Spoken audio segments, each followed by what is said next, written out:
волнуешься до того, как началось. Да. Вот. Особенно для меня страшные моменты, когда заканчивается шапка. Вот обычно во всех прямых эфирах я в это время стараюсь идти куда-нибудь. Прошу режиссера, чтобы я сходу. Этот визит в телекомпанию Афонтова не случайно закончился у стола ведущего новостных программ. Александр Ус, заместитель губернатора края, принял для себя непростое решение. После непродолжительной стажировки у звезд Афонтова Александр Викторович будет вести по субботам «Наши новости». Что заставило заместителя губернатора пойти на этот шаг?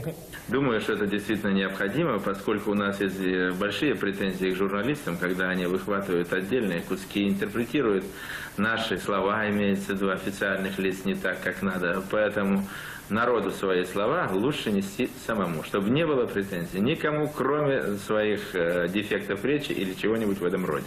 Кстати, напомним, Александр Викторович не единственный представитель краевой администрации, кто сотрудничает с Афонтова подобным образом. Например, всем известная Татьяна Ковальчук.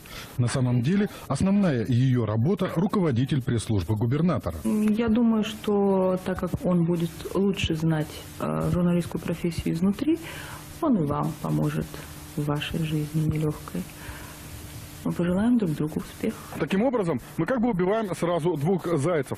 Получаем в качестве ведущего человека с явной телегеничной внешностью, и в наших новостных выпусках больше не будет искаженной информации. Первые пробы в павильоне показали, выбор верен. Взгляните, как смотрится в кадре наш стажер.